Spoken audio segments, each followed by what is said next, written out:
نہیں ہوتی، اس بات کو ذہن میں رکھنا ہے۔ مالک سے ہم دعا گو ہیں، اس حدیث پہ ہم نے جو مختصر سا کلام سرکار کی توفیق سے کیا، اللہ مجھے بھی اور آپ سب کو بھی عمل کی توفیق عطا فرمائے۔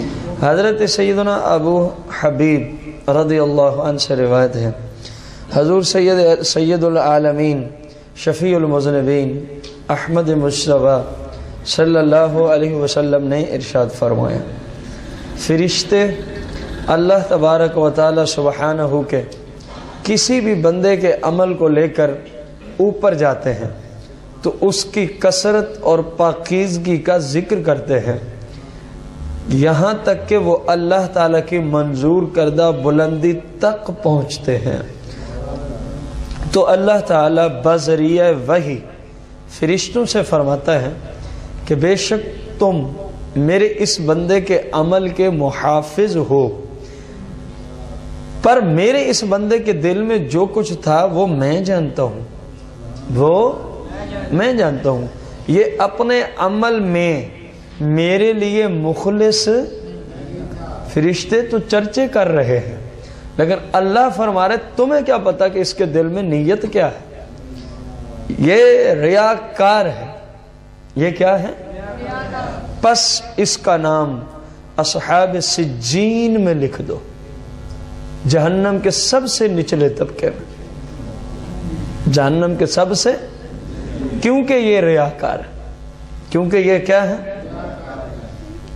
پھر فرشتے دوسرے بندے کے عمل کو لے کر جاتے ہیں تو فرشتے اپنے علم تک اس بندے کے عمل کو کم تر اور حقیر سمجھتے ہیں، حالانکہ پہلے شخص کے عمل کو انہوں نے کثیر اور بزرگ تر سمجھا، لیکن اللہ نے فرمایا یہ ریاکار ہے اس لیے جہنم میں جانے دو، اور اس کے عمل کو فرشتے اپنے علم کے مطابق کتنا سمجھ رہے ہیں؟ حقیر اور کم سمجھتے ہیں، یہاں تک کہ وہ اللہ تعالیٰ کی منظور کردہ بلندی تک جاتے ہیں۔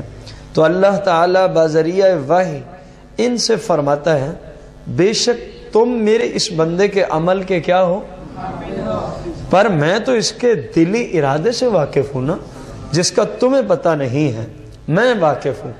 یہ اپنے عمل میں میرے لیے مخلص تھا، یعنی اس نے جو بھی نیک عمل کیا اگرچہ تمہیں کم نظر آیا لیکن اس نے کیا میری رضا کی خاطر، اس نے کیا میری رضا کی خاطر ہے، اس لیے اس میرے بندے کا نام جس کو تم کم تر سمجھ رہے ہو اے فرشتوں، اس کا نام اصحاب علیین میں لکھ دو، جنت میں اعلیٰ ترین درجے پہ رہنے والے مسلمان جہاں ہوں اس کو وہیں پہنچا دو۔ چنانچہ یہ حدیث اس بات کی دلیل ہے، ذرا توجہ سے، چنانچہ یہ حدیث اس بات کی عمل اگرچہ تھوڑا ہو، عمل اگرچہ لیکن اس میں اگر اخلاص ہو،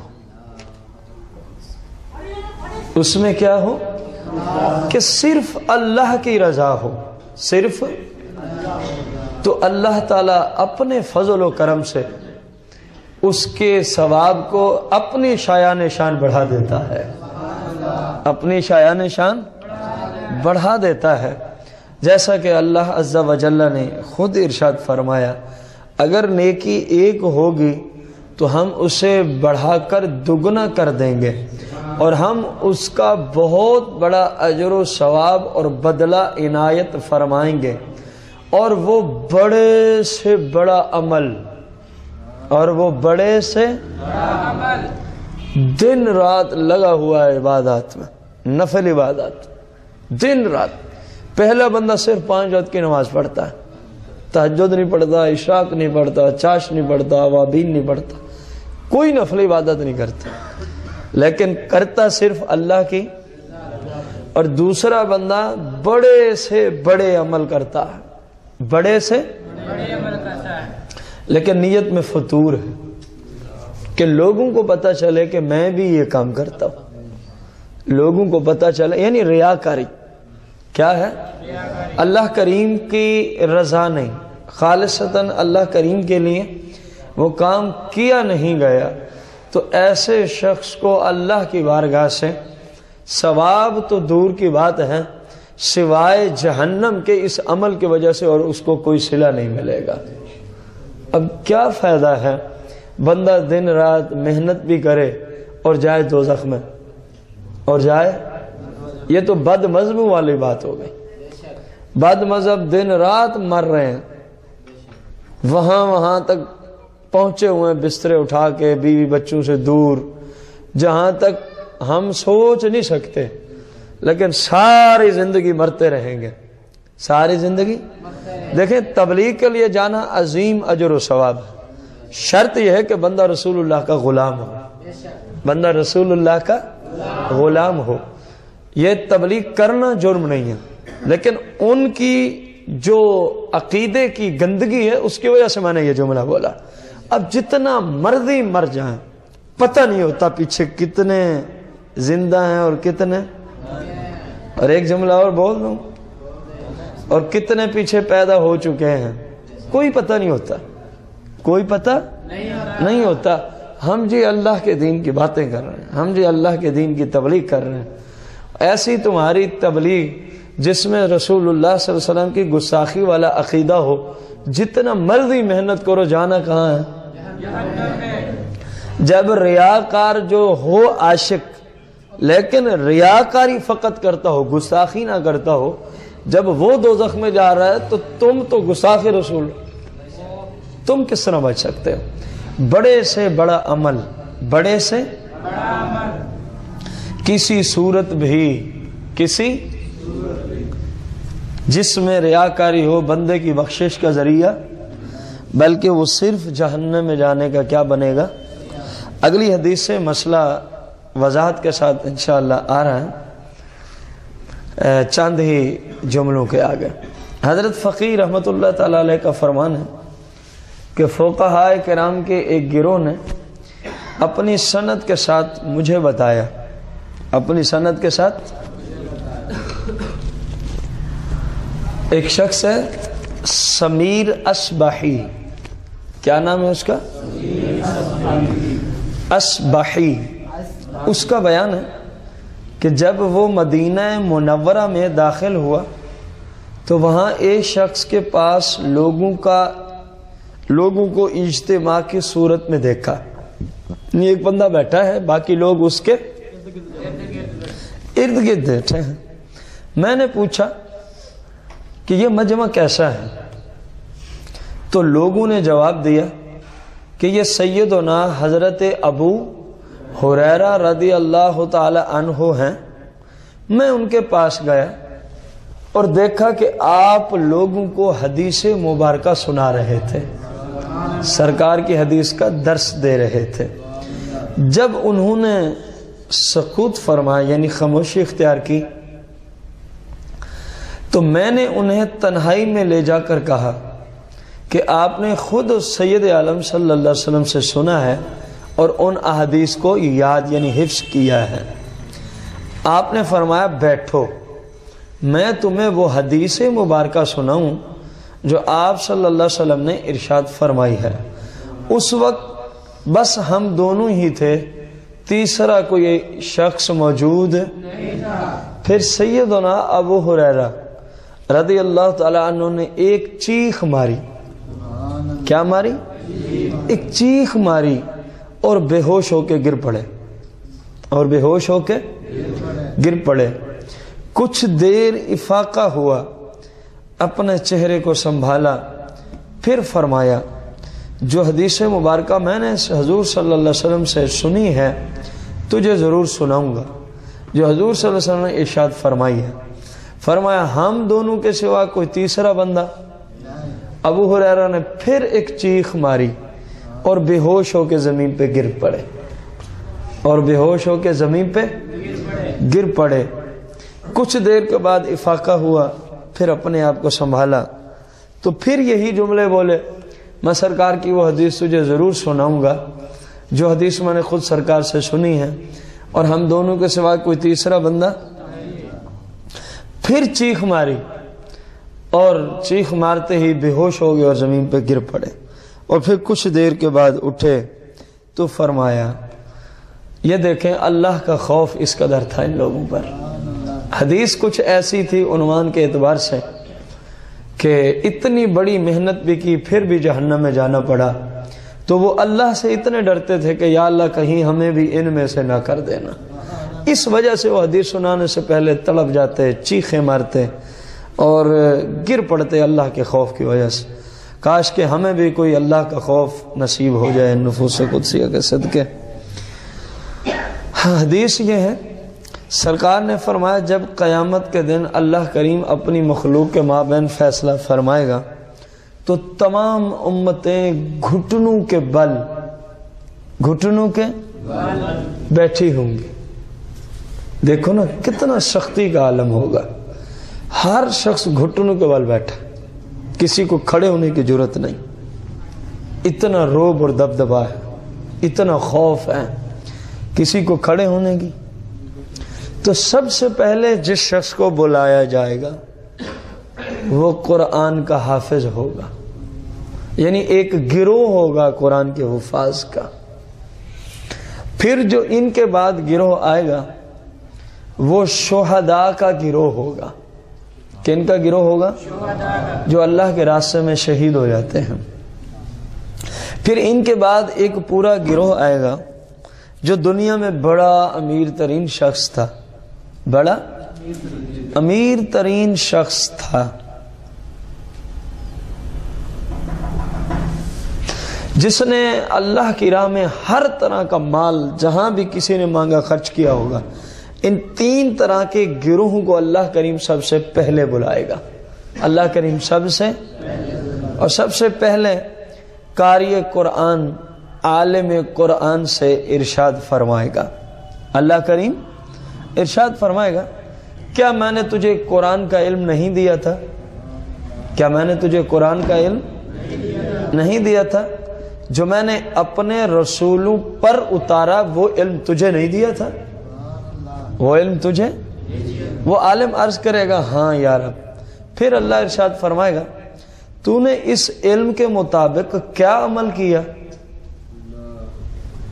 اس علم کے مطابق یہ جو بڑے بڑے اپنے آپ کو سمجھتے ہیں نا متکبر قسم کے مبلغ، جو نماز کے قریب نہیں جانا، رسول اللہ کی سنت اور شریعت کا کوئی لحاظ نہیں ہے، بس صرف کمانے کے چکروں میں ان کی مٹی یوں پلید ہونی ہے. یہ رسول اللہ کی سیاہ میں حدیث موجود ہے. یہ حدیث کہاں موجود ہے؟ سیاہ ستہ میں سے غالباً مسلم شریف کے اندر موجود ہے. سرکار نے فرمایا وہ اللہ کریم اس عالم سے پوچھے گا تجھے جو میں نے رسولوں والا علم عطا فرمایا تھا، اس وراثت میں سے حصہ دیا تھا، تو نے عمل کتنا کیا؟ وہ عالم عرض کرے گا میں تو دن رات اسی پہ ہی عمل میں لگا رہا. اللہ تعالیٰ اس سے فرمائے گا تو نے جھوٹ کہا ہے. تو نے کیا کہا ہے؟ اور فرشتے بھی کہیں گے کہ تو جھوٹا ہے. فرشتے بھی کہیں گے تو، بلکہ تیری تو خواہش تھی کہ لوگ کہیں فلاں عالم ہے. تو علم اس لیے پڑھنے گیا تھا کہ لوگ کہیں یہ عالم ہے. تو اس لیے کبھی کبھار کوئی کام کرتا تھا تاکہ لوگ کہیں یار عالم ہو کے بھی یہ کام کر رہا ہے، عالم ہو کے بھی یہ کام کر رہا ہے. بس تو صرف اس لیے نیک عمل کرتا رہا ہے. بس اسی طرح پھر اس مالدار سے جس نے ہر جگہ اپنا مال خرچ کیا ہوگا اللہ کے راستے میں، اس کو بلا کے پوچھا جائے گا تو نے میرے عطا کردہ مال سے کیا کام کیا؟ وہ کہے گا میں نے اس سے صلہ رحمی کی، صدقہ کیا، تیرے راہ میں خرچ کیا. تو اللہ تعالیٰ فرمائے گا تو نے جھوٹ کہا ہے. فرشتے بھی کہیں گے تو نے جھوٹ بولا ہے، بلکہ تیری خواہش تو بس اتنی تھی اگر تو کبھی خرچ کرتا بھی تھا کہ لوگ تجھے کیا کہیں؟ سخی کہیں. یار بڑا سخی ہے، ہر جگہ خرچ کرتا ہے، بڑا سخی ہے. 100 لوگوں نے تجھے سخی سے یاد کر لیا، پکارا گیا. پھر شہید کو بلایا جائے گا جس نے اللہ کی راہ میں اپنی جان کا نذرانہ پیش کیا ہوگا. بس اس شہید سے سرکار نے فرمایا کہا جائے گا، اللہ کریم فرمائے گا تو نے کس لیے شہادت پائی؟ شہید کہے گا مالک تیری راہ میں تو جہاد کرنے گیا تھا، بس شہید ہو گیا ہوں. اللہ تعالیٰ فرمائے گا تو جھوٹ بولتا ہے، اور فرشتے بھی اس کو جھوٹا یعنی کذاب ہی کہیں گے، اور کہیں گے تیرا ارادہ تو یہ تھا کہ بس لوگ کہیں کہ فلاں تو اتنا بڑا بہادر ہے، تو تو اس لیے لڑنے گیا تھا، تو تو جہاد پہ اس لیے گیا تھا، تو تو جہاد پہ اس لیے گیا تھا، بس تجھے اس نام سے پکار لیا گیا ہے۔ رسول کریم صلی اللہ علیہ وآلہ وسلم نے جب اتنا جملے صحابہ کو بتا دیے نا، ابو ہریرہ کہتے ہیں پھر سرکار نے اپنا دستے مبارک، اپنا ہاتھ مبارک اپنے گھٹنے پہ زور سے مارا، اپنے گھٹنے پہ۔ یہ عربیوں میں شاید حسرت کے موقع پر یہ اس طرح کیا جاتا کہ ہے ان پہ کتنی حسرت ہے ان پہ کتنی اور کتنا افسوس ہے، اتنے بڑے نیکوکار ہونے کے باوجود بھی کہاں جا رہے ہیں۔ پھر سرکار نے اپنے گھٹنے مبارک پر زور سے اور فرمایا اے ابو ہریرہ، خدا کی مخلوق میں سے وہ تینوں گروہ پہلے ہوں گے قیامت کے دن جن کو اللہ سب سے پہلے جہنم میں داخل کرے گا۔ اب غور کرو کہ ریاکاری کتنا بڑا وبال ہے، کتنی بڑی مہلک مرض ہے ریاکاری۔ دیکھیں عالم کا کوئی تھوڑا رتبہ نہیں ہوتا، بعمل عالم کی تو شان یہ ہے، سرور دو جہاں مالک کون و مکان نے فرمایا کہ جس نے بعمل عالم دین کے پیچھے نماز پڑھی وہ سمجھے کہ میں نے اپنے نبی کے پیچھے نماز ادا کی۔ کوئی کم رتبہ نہیں ہے عالم کا۔ اور ایک حدیث میں فرمایا جس نے بعمل عالم دین کے ہاتھ میں ہاتھ دیا سمجھے کہ اس نے اپنے نبی سے مصافحہ کیا ہے۔ اور پھر فرمایا جس نے بعمل عالم دین کے چہرے کی زیارت کی فرمایا سمجھے کہ اس نے اپنے نبی کے چہرے کی زیارت کی ہے۔ اور ایک حدیث میں فرمایا بعمل عالم دین سویا رہے، اپنے بستر پہ آرام کرتا رہے، اور غیر عالم ساری رات نوافل میں کھڑا رہے، اس کے نوافل سے عالم کے سونے کا اللہ کے ہاں ثواب زیادہ ہوتا ہے۔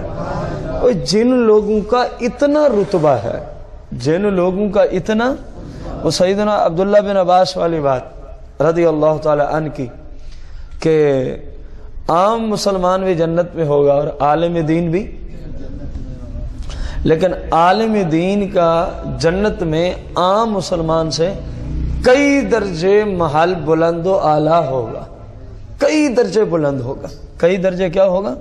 بلند ہوگا۔ اب غور کریں جن کی یہ شان ہو، جن کی یہ